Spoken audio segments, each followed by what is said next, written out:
Greetings, traveler.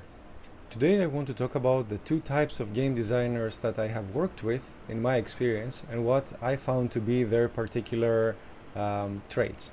So I'm going to talk about how these two types behave, what the differences are, and ultimately which one I think is more beneficial to a game company and a game project uh, in the future. My name is Xanthos.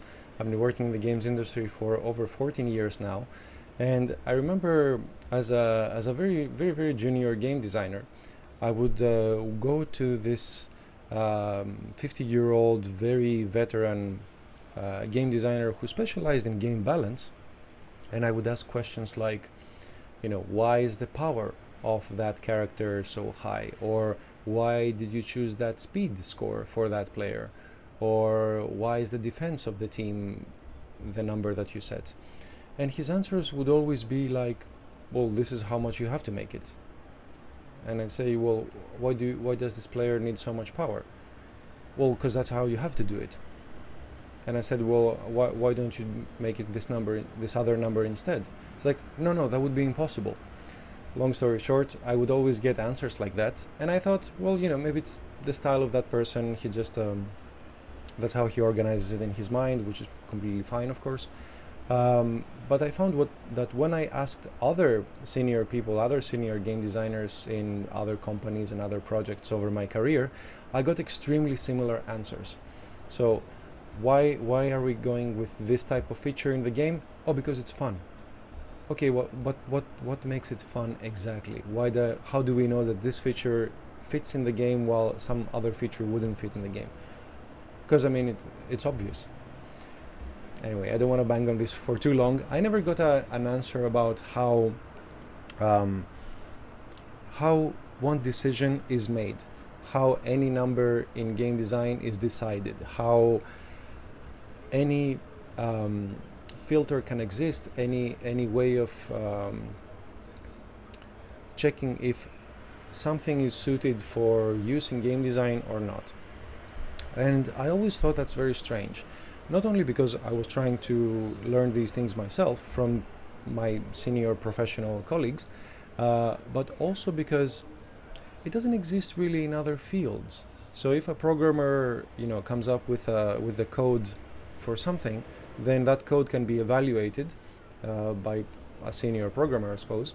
And the senior programmer would say, don't do it like that because the execution time is going to be longer or it's going to take more memory.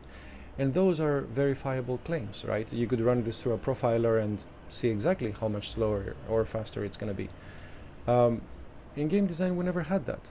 Or, if an artist would say, this is the style I want to use, this is the colors I want to use, then the art director would say, yes, this is great, this fits the project direction. Or he would say, no, these colors don't match our color palette. Look at our color palette. It's 1, 2, 3, 4, 5 colors. Yours is out there. Let's go with something else. There would be a meaningful, grounded discussion that there could be had based on any opinion, any suggestion, and so on. In game design, I never experienced that. I never encountered any reasonable explanation for anything at all. And I thought, wait a minute.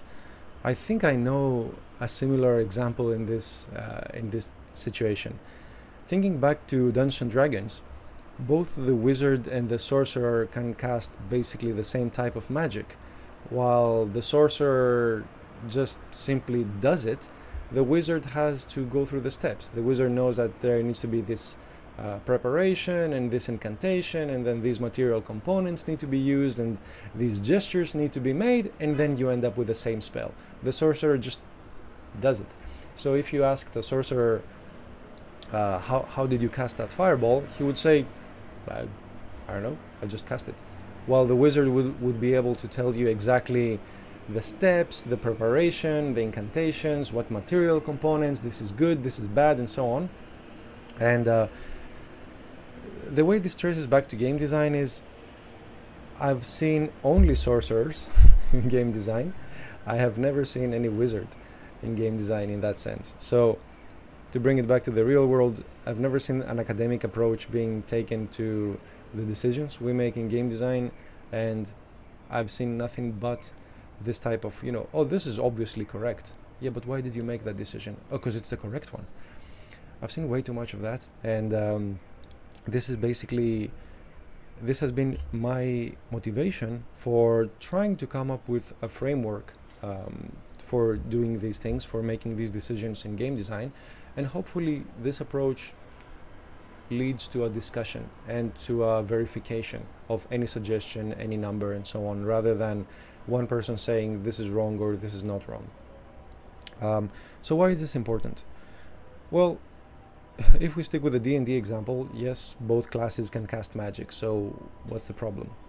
I think there's a big difference in approach when it comes to verifying, as I mentioned, but also when it comes to teaching.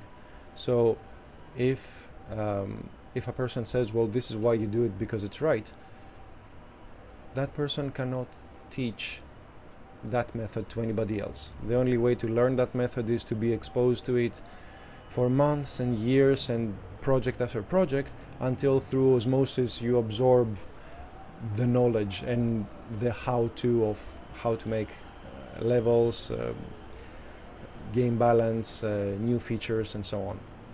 While the benefit of having a more, I suppose, academic approach, a more step-based approach, is that you can teach that approach, and when the time comes for the person who learns to come up with new features or with something on their own, then even if the person teaching is not present, then the student in this case would have the framework to make decisions whether they have the right idea for going forward. And that is extremely valuable, I think. So being able to open any suggestion up to discussion and have concrete enough frameworks to guide every decision is extremely valuable, rather than just one person saying, oh, I think it's fun, and that being the end of the conversation. And also being able to teach younger members, teach new people who come into the project, having a framework to say that this matches our game style, so we should keep it, this doesn't, so we shouldn't keep it, or this is how we should do our balancing, and so on. This is extremely helpful because it speeds up development, it makes discussions short and to the point, and in my experience, it just makes game development much better. I talk about this because other than the people I've worked with in person, when I see people teaching game design in YouTube lessons or in universities, I see this pattern continuing. I see people saying, well, this is how you make a good something, or this is how you design a good level. But why?